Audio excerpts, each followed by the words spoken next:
as you can hear, my audio is not on. So I'm doing this voiceover in the future.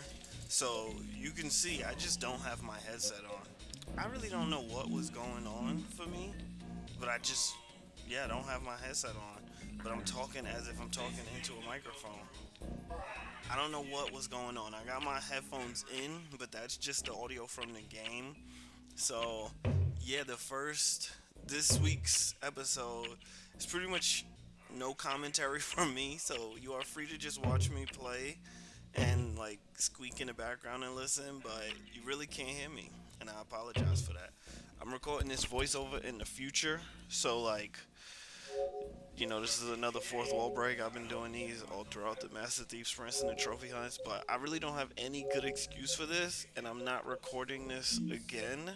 So, yeah, I got nothing but love for you. I don't know how this happened. I did beat the game as y'all saw in the last episode, and I'm pretty much just going through and getting the trophies as I've been describing.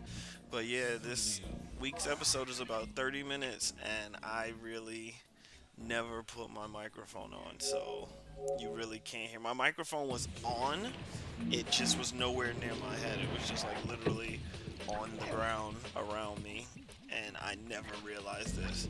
And I don't know how I didn't realize this, but I obviously didn't. So, yeah, enjoy the next 26 minutes of me not really talking, but talking. I apologize. I got nothing. I have no good excuse for why this happened. I have no desire to re-record this, but I'm gonna post it anyway. So I'm gonna post this as a bonus episode. So you're gonna get 2 episodes today if you're seeing this live. But if that's not the case, I don't know. I don't know why this is who I am. I don't know how this happened, but yeah, this is what it is. If you want to skip this week's episode, I fully understand. I cannot blame you at all. But if you do stick around, I want to thank you for supporting the channel. Please continue to like and subscribe. Um, Next week's episode. So this started off as a won't puzzle be where you were going to come to the so end of this bad. boat Or the deck, episode and that actually come the, up later front, the today. top of the boat deck where the first starfish throwing NPC now is, was going to be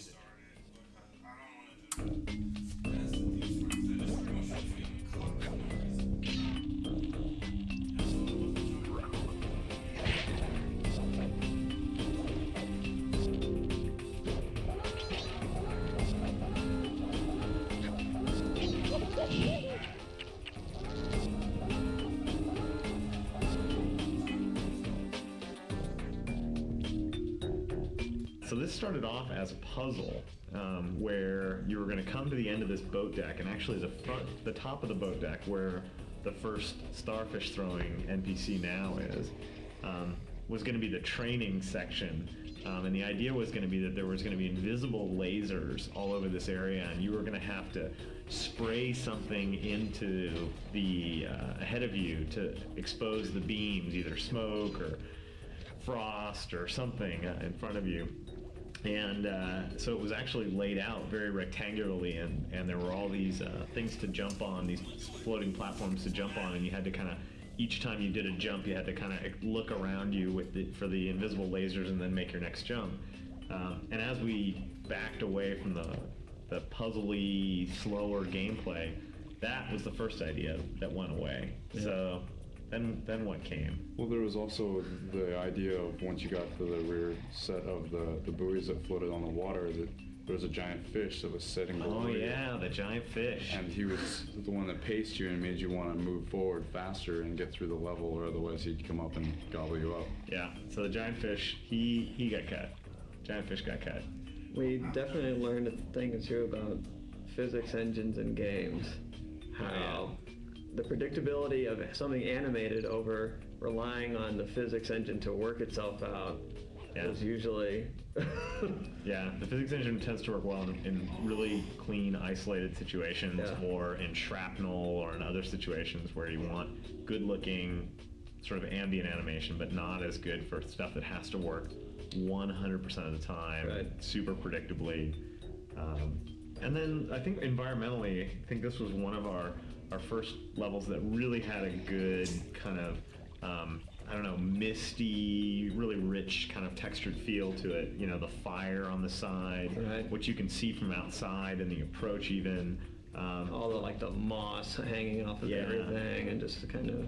Yeah, a lot of really kind of organic richness in this level, especially back, you know, when there was fish and all that stuff. The waters, you know, being space warped and, you know, has some interesting stuff going on, and, you know, all the surface effects that the texture artists put in, all really, I think, made this a really good looking level, and one that we kept investing in because it was something that, you know, the surroundings were so appealing that we wanted to make sure we used it in a really constructive way. The wisps floating through the air and whatnot, with fire in the background, brought out a great richness in the environment. I remember when I first loaded it into the world after it had just gone through this massive change, and it was just one of the most spectacularly beautiful levels that we had at the time.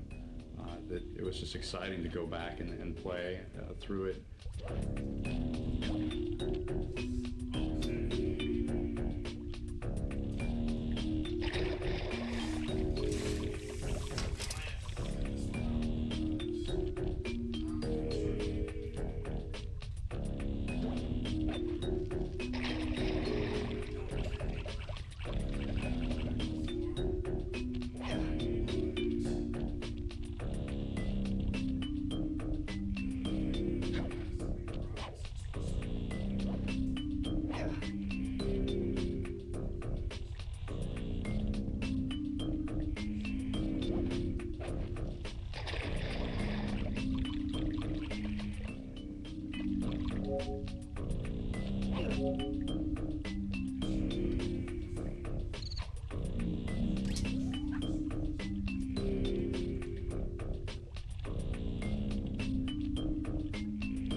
Disguise went, how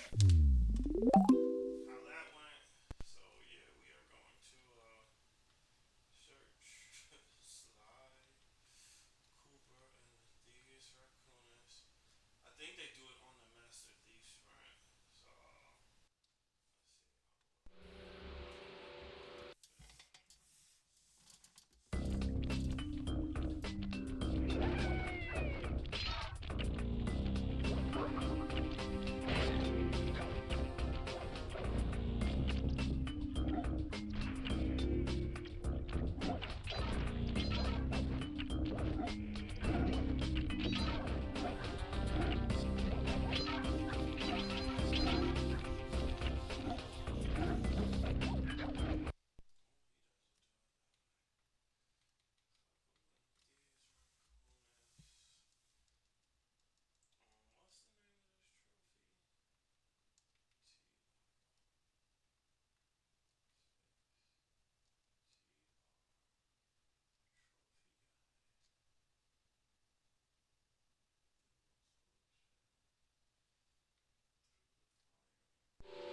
This level started with just experimenting with the field of view of the camera.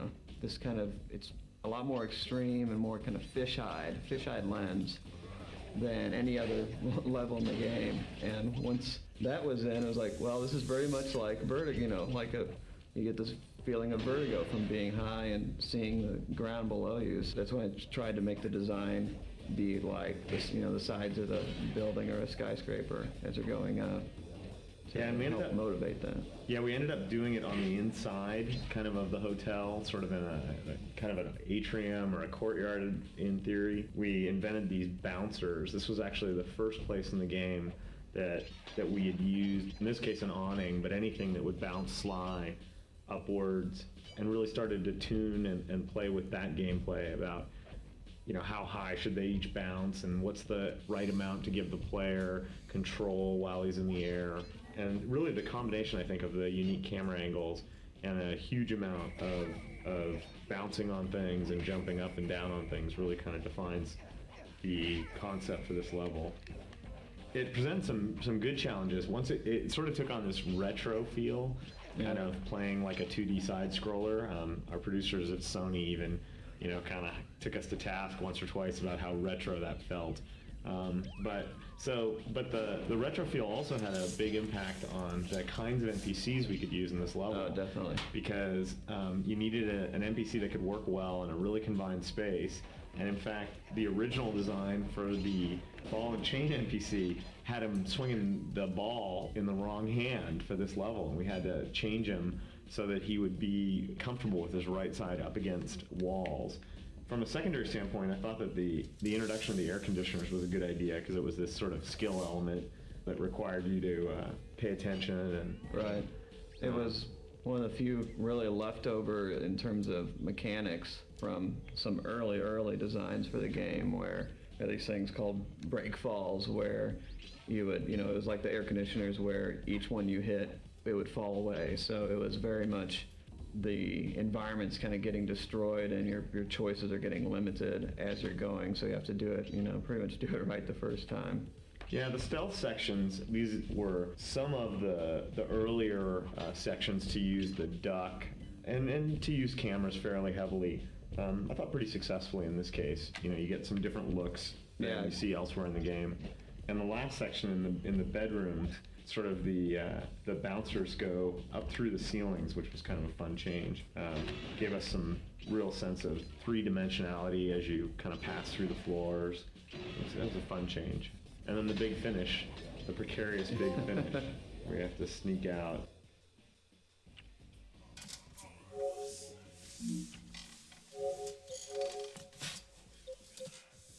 Defeat all 4 enforcers.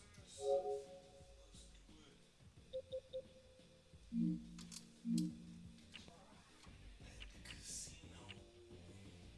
Well, out onto the sign.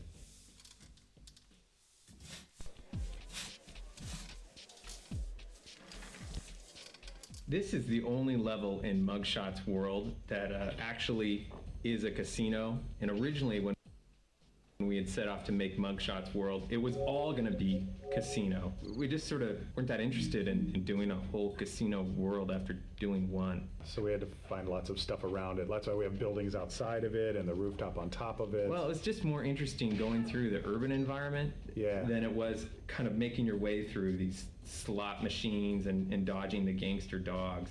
Kind of like real Vegas, where it's interesting for the first time you see it, and for a little while, and then after a while you kind of get numbed. But it's based on real casinos that have a lot of water and swinging, sparking cables.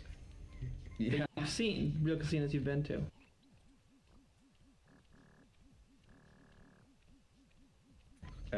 Over into Lalip. No, in fact, it's not. It's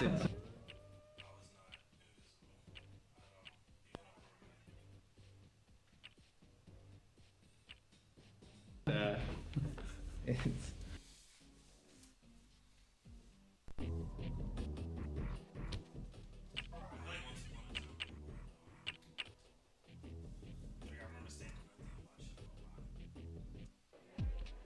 This is the only level in Mugshot's world that actually is a casino. And originally, when we had set off to make Mugshot's world, it was all going to be casino. We just sort of weren't that interested in doing a whole casino world after doing one. So we had to find lots of stuff around it. That's why we have buildings outside of it and the rooftop on top of it. Well, it's just more interesting going through the urban environment than it was kind of making your way through these slot machines and dodging the gangster dogs. Kind of like real Vegas, where it's interesting for the first time you see it, and for a little while, and then after a while you kind of get numbed. But it's based on real casinos that have a lot of water and swinging, sparking cables. That Yeah. you've seen, real casinos you've been to. Over in Tulalip. No. Oh. In fact, it's not.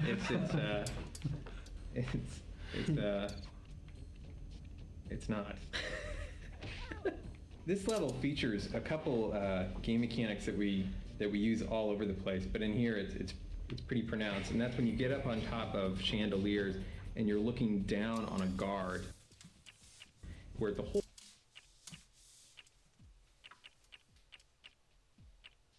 point is to get the drop on your opponent, jump down and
Oh, the voodoo guards at the end.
Okay, if you are still here, you are listening to Fourth Wall Break Breezy again from the future.